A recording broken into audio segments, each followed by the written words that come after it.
Bismillahirrahmanirrahim. Assalamualaikum warahmatullahi wabarakatuh. Halo teman-teman semuanya, selamat datang kembali di channel Ardian Saramiarno. Gimana kabarnya teman-teman? Semoga dalam kondisi sehat selalu ya, dimanapun Anda berada, dan selalu bisa bersyukur dalam kondisi apapun.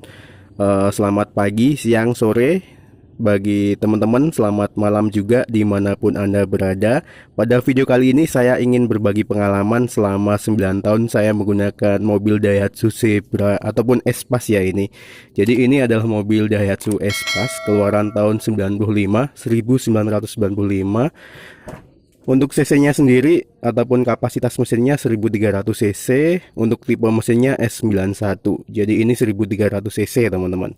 Bisa dikatakan untuk mesinnya sama persis dengan S89 yang modelnya Bodytech. Dan ini adalah keluaran pertama Espas.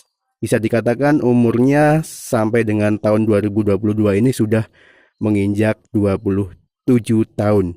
Lumayan lama juga ternyata, dan masih eksis sampai sekarang.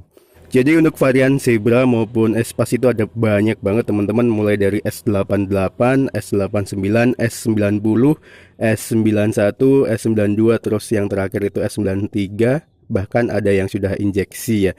Tapi yang paling langka itu untuk varian yang S90 yang namanya Selby. Jadi dia bentuknya seperti halnya Panther ataupun Kijang, tapi tetap mesinnya di bawah begitu ataupun di bawah jok, nggak di depan. Nah, cenderung menyenangkan sih teman-teman kalau menurut pendapat pribadi saya selama menggunakan mobil Daihatsu Espas ini. Walaupun umurnya sudah 27 tahun, tapi ada kebanggaan tersendiri ya apabila kita bisa merawat mobil tua ini dengan baik begitu. Apalagi kalau misal mobil ini bisa kita ajak jalan jauh begitu ya, jalan jauh, pergi jauh dan tanpa kendala sama sekali. Hal tersebut bisa menjadi kebanggaan saya sendiri teman-teman, dan apalagi kalau semisal kita bisa bertemu dengan teman-teman sesama pengguna Espas di jalan begitu. Biasanya kita saling sapa sih, entah itu saling dim begitu ataupun saling membunyikan klakson. Jadi ada kebanggaan tersendiri teman-teman selama merawat mobil Daihatsu Espas ini. Langsung saja kita menuju ke poinnya. Jadi di sini saya akan berbagi kendala ataupun masalah yang sempat saya alami pada saat menggunakan mobil yang satu ini. Jadi saya sudah memakai mobil ini kurang lebih selama 9 tahun teman-teman.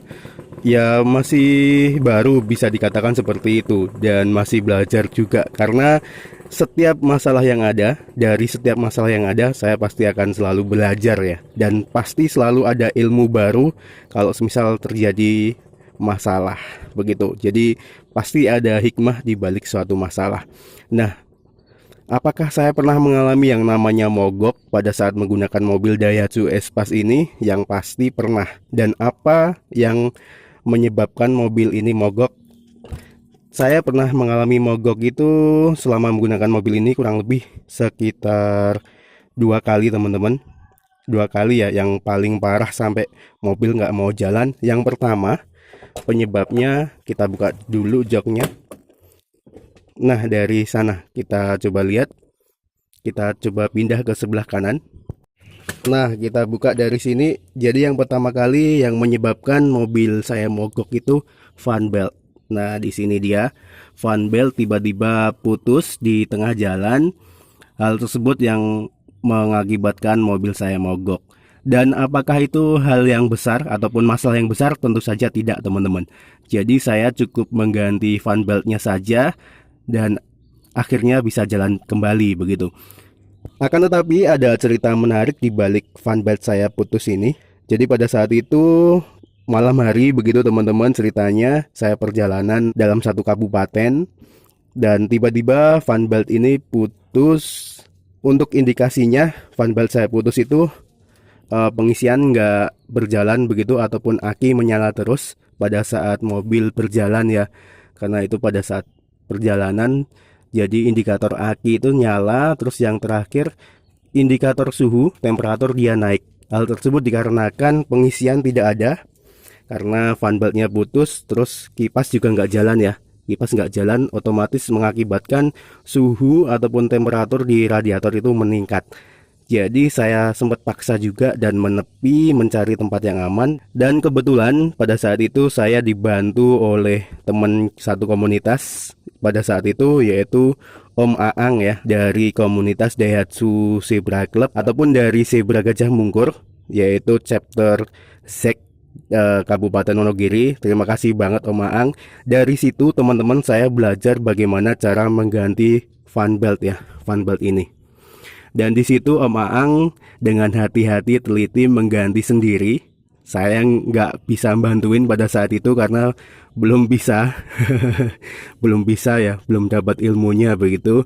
Dan masih takut-takut membawa mobil dan alhamdulillahnya pada saat itu dibantu. Jadi itu salah satu keuntungan bagi kita jika join ke komunitas. Jadi di situ kita berbagi ilmu ataupun kita bisa mendapatkan banyak ilmu, teman-teman. Selain kita berbagi ilmu dari situ, jadi kita juga saling membantu begitu. Jika ada teman-teman yang trouble, baik itu ada stikernya ataupun nggak ada stikernya, sebaiknya kita wajib membantu juga. Karena pada saat kita mengalami masalah seperti mogok di jalan, hal tersebut akan sangat membantu sekali. Jadi saran saya bagi pecinta mobil Daihatsu Zebra Espace dimanapun Anda berada, sebaiknya kita saling bahu-membahu, tolong menolong begitu ya, apabila ada teman yang trouble. Nah, jadi itu tadi penyebab mobil saya mogok. Yang pertama karena fan beltnya putus di tengah jalan begitu. Dan alhamdulillahnya masih dibantu, masih ketemu orang baik begitu ya. Terus yang kedua penyebab mobil saya mogok barangkali karena rotaknya, suplai bahan bakar dia nggak bagus begitu suplainya ke dalam karbu. Jadi masalahnya pada saat itu mobil tiba-tiba berbet begitu. Padahal sebelumnya lancar-lancar saja, tiba-tiba berbet dan akhirnya nggak mau jalan ataupun tiba-tiba mogok. Setelah saya berhenti, saya nyalakan, mobil nggak mau menyala teman-teman. Di situ saya sempat panik juga dan itu tadi saya tanya di WA group dan ada beberapa solusi. Salah satunya saya disuruh untuk menutup bagian karbu ini. Jadi ini dilepas, yang menuju ke filter udara dilepas, kita tutup lubangnya. Lalu kita bareng starter. Nah di situ alhamdulillah mobil mau menyala dan akhirnya sampai di rumah juga. Dan lagi-lagi pada saat itu yang membantu saya, yang ngasih solusi saya adalah Om Aang. Jadi terima kasih sekali Om Aang, jasanya sangat luar biasa bagi saya begitu ya. Di situ saya juga belajar banyak tentang mobil, bagaimana cara merawat mobil ataupun mengoprek mobil. Jadi itu tadi teman-teman, pengalaman saya menggunakan mobil Daihatsu Espace ini selama kurang lebih 9 tahun. Pengalaman mogok 2 kali itu. Yang pertama karena fan belt, yang kedua karena karburasi, barangkali suplai bahan bakarnya kurang bagus begitu atau kotor barangkali. Terus yang kedua sempat juga nih yang namanya kabel persneling ini putus ya, yang panjang ini putus. Dan kebetulan masih bisa jalan karena mobil saya posisikan di gigi 1 pada saat itu. Jadi pada saat saya masukin ke gigi 1 dan sudah nyala mobilnya, di situ kabel persneling putus. Tapi alhamdulillahnya saya oprek sendiri karena gampang banget mengganti yang namanya kabel persneling ini. Jadi kita cukup belikan saja kabel persnelingnya, tapi kita harus bawa ini contohnya, karena untuk panjangnya sendiri kan kita nggak tahu, ada yang S92, S89, S93 itu panjangnya kan beda-beda. Jadi sebaiknya kita bawa sebagai contoh. Dan anehnya teman-teman, saya malah nggak pernah mengalami yang namanya mogok karena delco kemasukan air begitu ya pada saat menerjang air ataupun genangan. Jadi aman-aman aja selama ini. Bagi teman-teman yang belum tahu ilmunya bisa dicek di kolom deskripsi. Nah untuk radiator, apakah saya sendiri pernah mogok karena radiator overhead? Sebenarnya kalau overhead ini masih bisa kita kalau bahasa Jawanya itu tetah begitu ya. Kita paksa untuk jalan asal kita cek indikatornya nggak naik terus. Lalu kita pantau juga radiatornya nggak habis airnya. Jadi masih kita bisa bawa begitu kalau misal masalah radiator. Kalau mogok sih nggak pernah, tapi kalau misal radiator buntu itu pernah teman-teman. Jadi sampai muncrat-muncrat itu, sampai keluar dari reservoir ini saya pernah mengalami.